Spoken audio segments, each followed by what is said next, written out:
You're not gonna be sprouting a third limb from spending too much time in the produce aisle at your local grocery store because... I mean, you know, that's not really a bad thing. You can just say you'll find somebody, some guy come behind you, hit him with your back arm.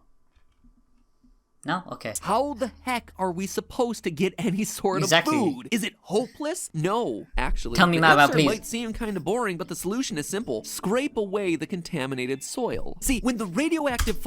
You see this little line radioactivity? Scrape it away. Scrape it away. Scrape it away, young.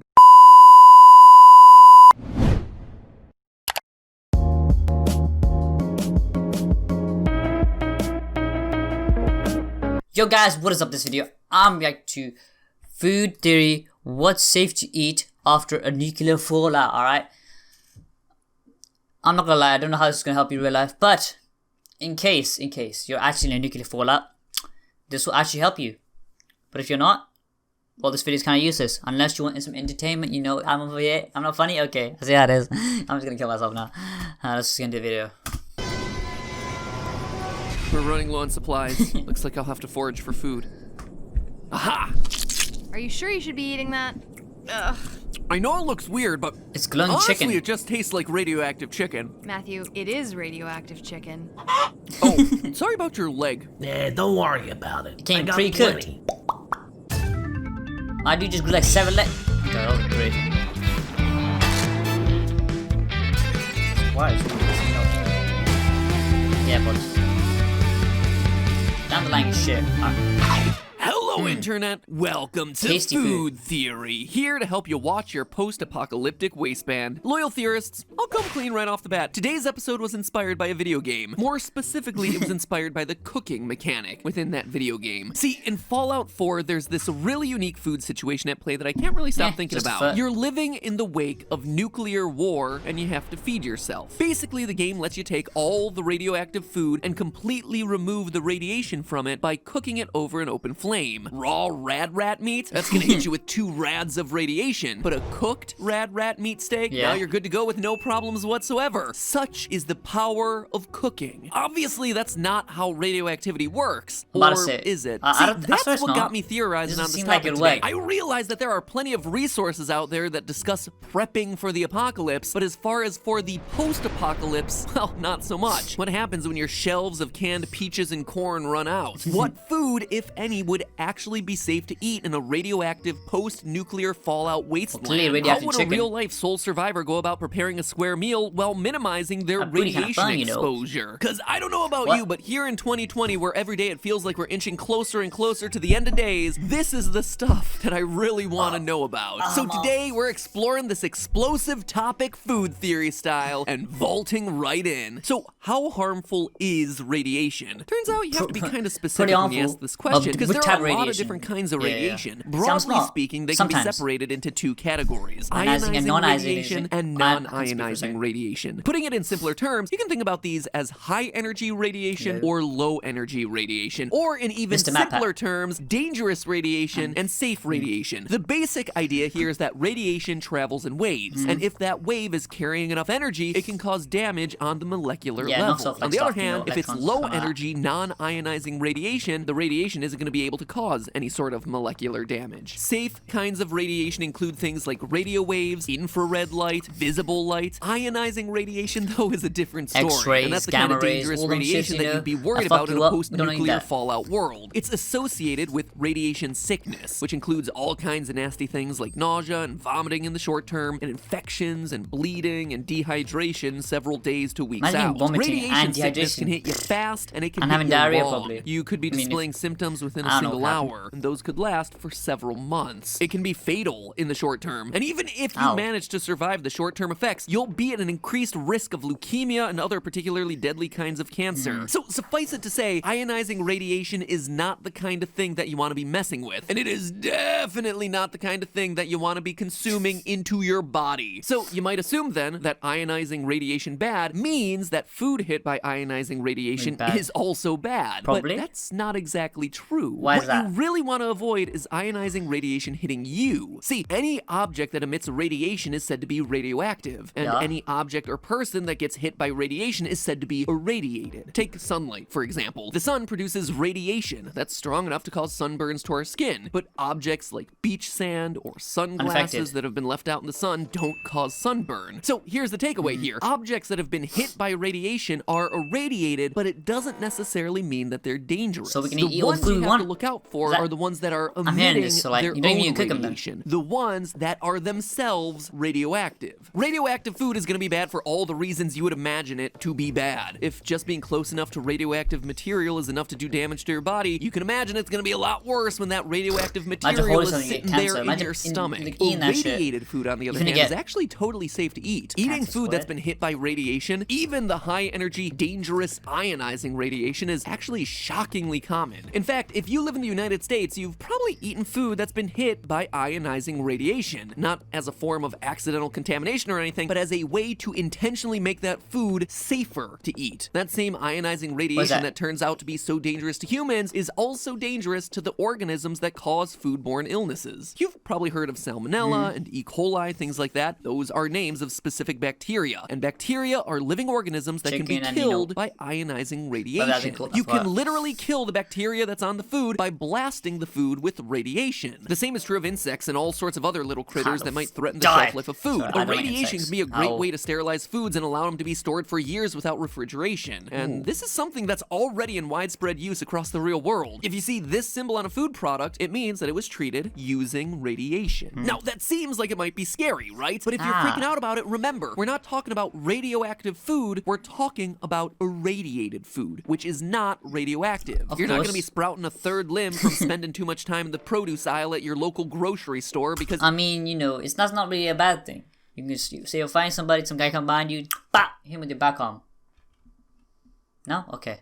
even though you might be surrounded by fruit that was irradiated, you yourself are not being exposed to the radiation, even if the food was. What you do have to be concerned about, though, is direct contact with radioactive material. Say a plant was carried through a radioactive area and got radioactive material stuck to its leaves. Well, then you could be exposed to that radioactive material as a result of eating or coming into contact with the plant, or more specifically, the debris that the plant tracked with it. If you think the idea of radioactive material accidentally getting onto the food sounds implausible, well, think again. The game that got me started on this whole episode, Fallout, gets its name from the concept of nuclear fallout. The basic idea is that after a nuclear blast, residual radioactive material gets propelled into the upper atmosphere and then falls out of the sky after the initial explosion, covering the landscape with radioactive dust and ash. And these tiny particles of radioactive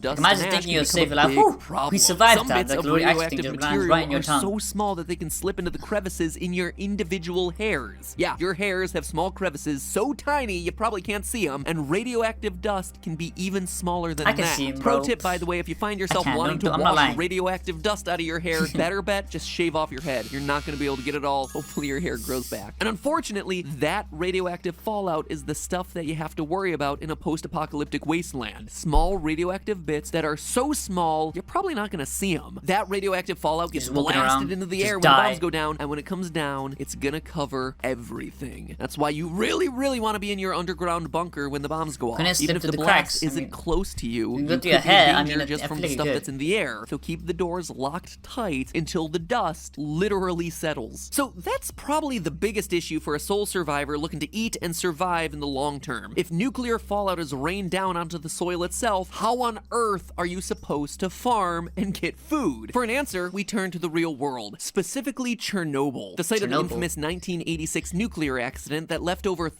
39,000 square miles I've actually heard of this. contaminated with I've heard of nuclear this one. I fallout. remember. The I good think news it's is one of plenty of science plants have had lessons. success growing in the radioactive soil. Besides natural vegetation like trees and grass, brassicas was successfully grown in the soil as well. And if you think that brassicas sounds like it might be a relative of the broccoli family, yeah, you're right. I suppose it would be more accurate to say that broccoli is a part of the I won't don't eat brassicas that genus, shit. along with things like cabbage, kale, cauliflower, Brussels sprouts, basically anything and everything Broccoli, you hated lettuce to eat is when you were a aight. kid, and maybe still as an adult now. If you hate that stuff, well, hashtag blame brassicas. But here's the bad news, friends. Fuck Scientists brassicas. tested the plants that were grown in the radioactive soil normal. and found that the plants contained radioactive isotopes. So you Well could then. grow crops like broccoli and cabbage in radioactive soil, but you're not going to be able to eat them unless you want to get radiation sickness. Now, you might be asking yourself, wait, how is it that the crops themselves became radioactive? I thought we established earlier that food exposed to radiation was safe to eat. Well, the big difference here is that the plants aren't just irradiated, they actually become radioactive via absorption. As it turns out, plants can absorb radioactive particles in the soil in Well, great. exactly the same way that they absorb Oh, great. We're kind of nutrients Mopeg and now, aren't we? minerals from the soil. According to Dr. Michael Blaylock, who works as a soil scientist, quote, radioisotopes mimic some of the nutrients that the plants take up normally. And so the plant really doesn't distinguish between those radioactive isotopes and some of the nutrients like potassium and calcium. So that's some So it pretty just bad does news by for our accident. It's farming like, project. Another piece little of bit bad of news is that the poison, little bit of radioactivity in the that. plants that are growing in the radioactive soil can also We wouldn't know affect it's the poison. animals that eat those plants and the predators that Look, then eat a those zebra. animals. And yes, that includes us humans. Yeah. Remember how plants weren't really great at distinguishing between radioactive isotopes and legit nutrients? Well, animals' bodies aren't too great at it either. In many parts of Norway affected by the Chernobyl disaster, all animals have to be tested for radiation before they can be slaughtered and safely processed for human consumption. This isn't just something that happened back in Slaughtered the is such a 80s and bad 90s word, you know. either. Even to Slaughtered, this day, you know. more than Slaughtered. 3 That decades sounds- when later, I say there are it, it's still so weird. 37 Norwegian municipalities that have to test the animals for radiation fat cow. before eating them. a So if fat you cow. decide to start raising cattle in a post-apocalyptic wasteland, you have gotta be careful about what you're feeding them. Make sure your Facts. grass-fed beef isn't grazing on grass that was grown in radioactive soil. So if we can't grow crops in radioactive soil or eat animals that have eaten said crops, how the heck are we supposed to get any sort Exactly. of food? Is it hopeless? No, actually. Tell me The more about, answer please. might seem kind of boring, but the solution is simple. Scrape away the contaminated soil. See, when the radioactive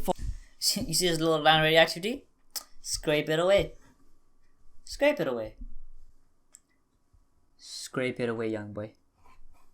fallout settles, it's gonna fall on the topsoil. Scrape it Topsoil, away. as you can imagine from the meaning of the words top and soil, is the upper outermost layer of soil, which is usually 5 to 10 inches thick. Scrape that away very carefully so as to not allow the contaminants to seep any Yep. deeper, and you've got yourself suddenly non-contaminated soil Scrape it away. underneath. This boring solution of just scraping off the layer of topsoil to get rid of the contamination is exactly what was done in Japan following the Fukushima power plant disaster of 2011. It was certainly no small task, with the amount of topsoil being removed weighing in at millions of tons. Yeah, that's so 10 you're gonna 10 have to inches, find a that's a place to lot. put all of that contaminated else is soil, 10 but once inches? you've got it all out of the way, My literally, kidney. you've got yourself the basis for farming crops. So as a review, Oh, hey, here's I what leave it there. is and isn't safe to eat in a post-apocalypse. 1. Food that was produced before the fallout. Even if it was exposed to radiation, it's safe to eat. Just make sure to wash off any potentially radioactive fallout dust that might be on it. Yeah. And no, cooking radioactive food does not cause it to become unradioactive, despite what the cooking system in the Fallout games would have you believe. 2. Food that was you grown knew that before the after video? the bombs dropped is only safe to eat if you know for sure that it grew in non-contaminated soil. Plants grown in radioactive soil are going to contain those radioactive isotopes that you do not want in your belly. And Ugh, finally, it's so number nasty, 3, bro. you should probably give up on hunting wild animals, unless you can be Yes, 2 very, heads. very, very sure that those animals didn't eat any plants that grew in contaminated soil, which is basically impossible if the bombs are dropping everywhere. Besides, if the video game Fallout has taught me anything, you're probably going to want to save that ammunition for other uses. When you emerge from the comfort and safety of your vault, the world you know will have changed.